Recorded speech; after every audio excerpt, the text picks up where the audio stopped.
Please subscribe to my channel and let me know in the comments where you're watching this video from. I found myself stretched out in a hospital room, dealing with a cracked skull, shattered ribs, a ruptured spleen, and hoses snaking from my body as if I were half robot. Yet, the sole desire burning in me was for my parents to step into that space. Not expecting them to arrive with bouquets or tears or apologies, but because, foolishly, I held on to the hope they'd appear out of duty. Because I was their child. Because I'd nearly lost my life. The crash occurred late on a Tuesday evening, shortly after 11 o'clock. I'd been heading back from my job at the cafe, drained and barely functioning. The signal switched to green, and I just cleared the crossroads when an intoxicated motorist rammed into my side of the vehicle at 68 miles per hour. The collision sent my car tumbling over 2 times. Rescuers needed the hydraulic cutters to extract me. Please subscribe to our channel and tell us in comments from where are watching this video. Bits and pieces came back to me, blood blurring my vision, an endless wail of sirens, an EMT gripping my hand and urging, hang in there.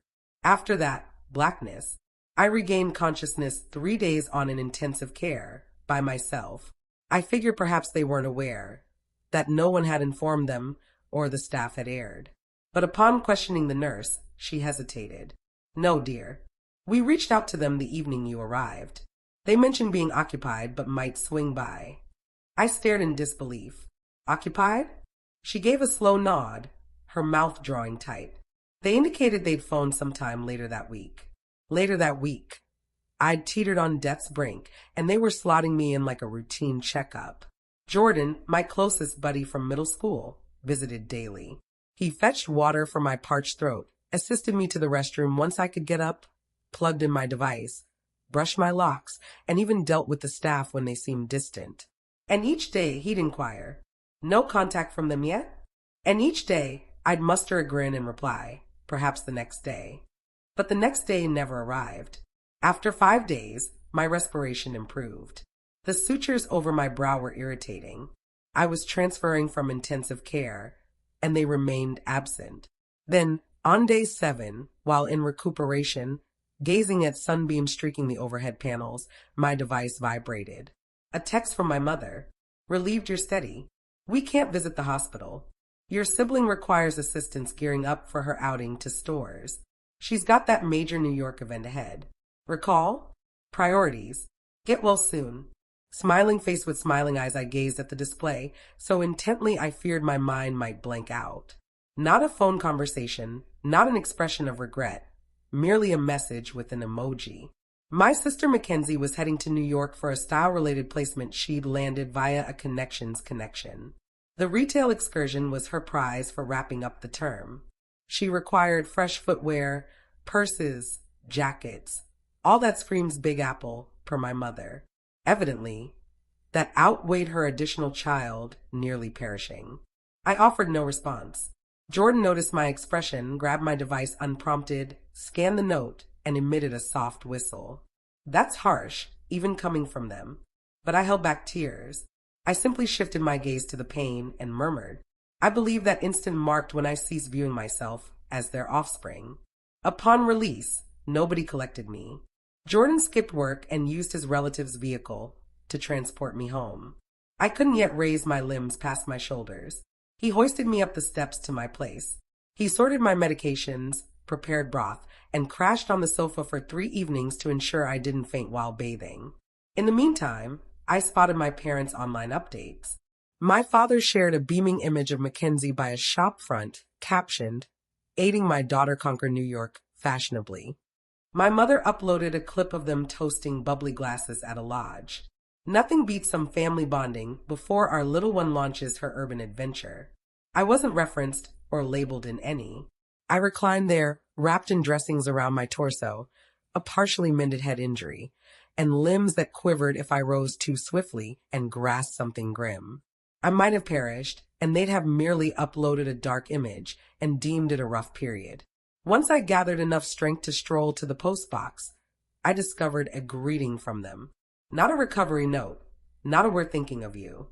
It was a celebration card for Mackenzie's birth date. It had been mailed to my location by error. Within, in my mother's swirling script, we're incredibly proud of you, darling. Continue to glow. We'll forever support you.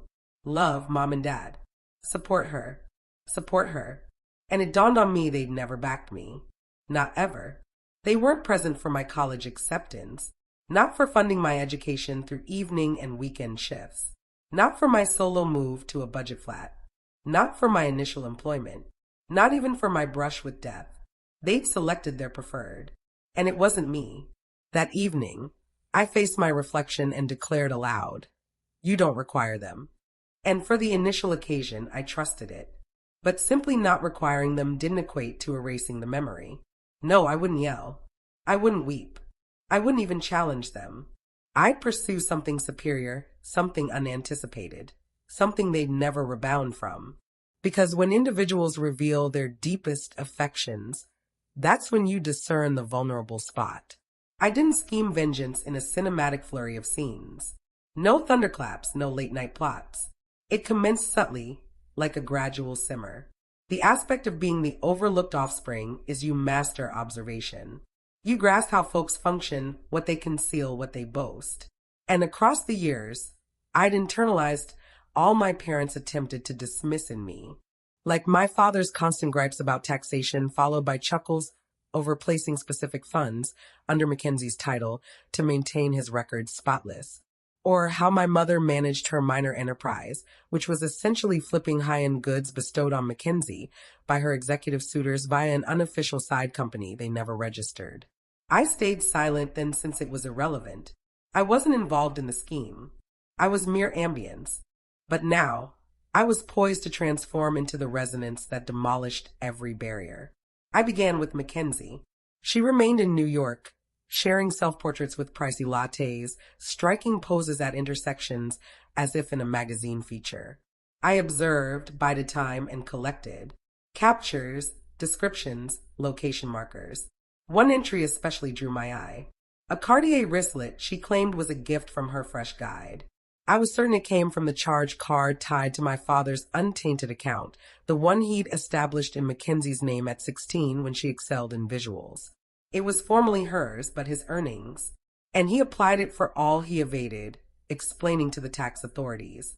I didn't infiltrate systems. I didn't violate regulations. I merely submitted what I observed without identity.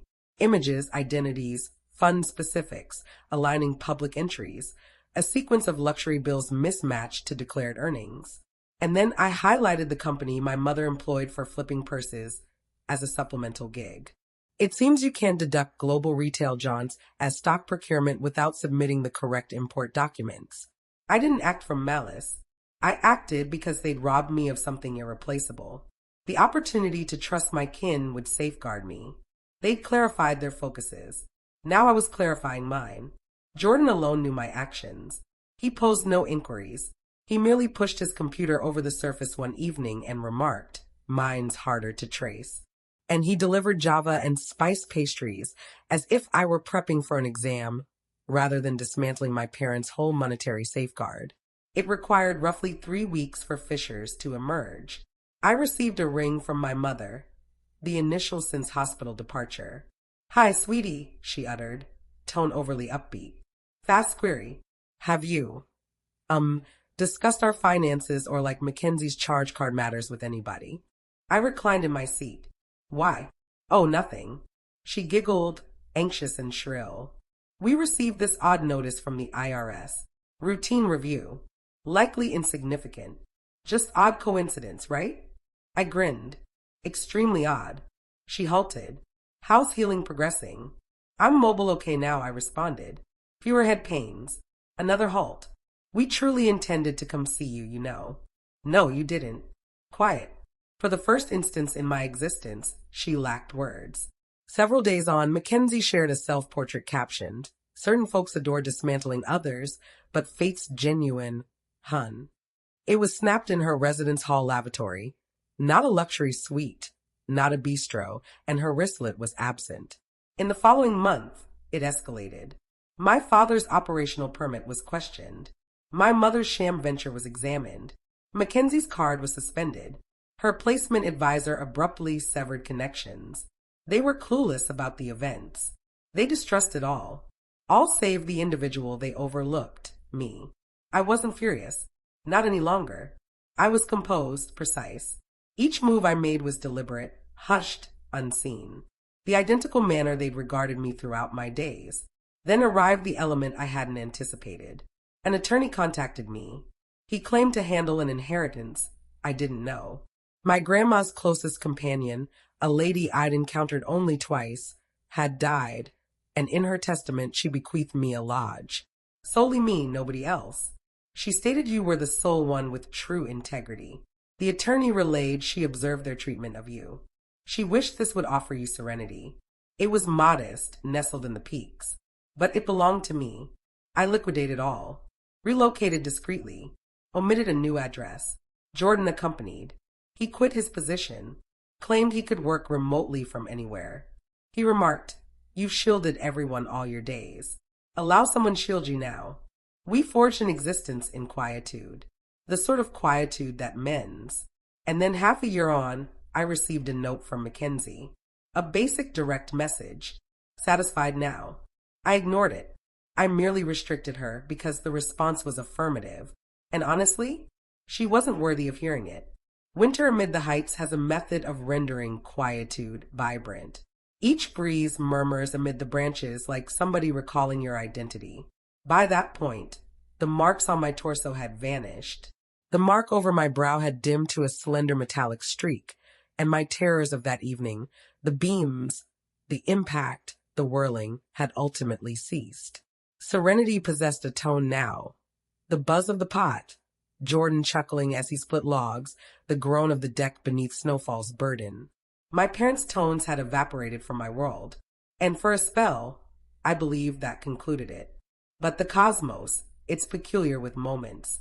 One dawn, the postal carrier trudged up the frosty path to our lodge, flushed and heaving. "Package for you," he announced, passing a bulky packet with my parents' sender details. The script was unsteady, not my mother's graceful swirls, my father's stiff letters. I nearly flung it directly into the flames, but an impulse prompted me to unseal it. Within was a note. No regrets, no affection, merely urgency. They've locked it all. Mackenzie's funds, ours. We could forfeit the residence. She's silent toward us now. Accuses us of wrecking her existence. Your mother's ill from anxiety. We require aid. You've perpetually been the dependable one. If you can do anything, there was no affection, Dad. No, we yearn for you. Merely we require aid. They hadn't even perceived that each phrase they inscribed affirmed precisely who they'd eternally been. Extractors, not guardians. I perused it thrice. Then I creased it precisely and stowed it in a compartment I never accessed again. That evening, as the blaze danced and flakes descended in languid, muted drifts, I ultimately disclosed all to Jordan. Not solely the mishap, but the prior years. The disregard, the bias, the barbs masked as humor, the manner they rendered me unseen until I ceased craving visibility.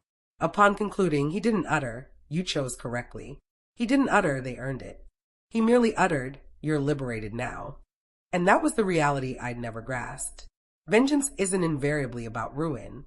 At times it's about obliteration, excising yourself so utterly from their realm that their remorse has no place to settle except within them. Months elapsed.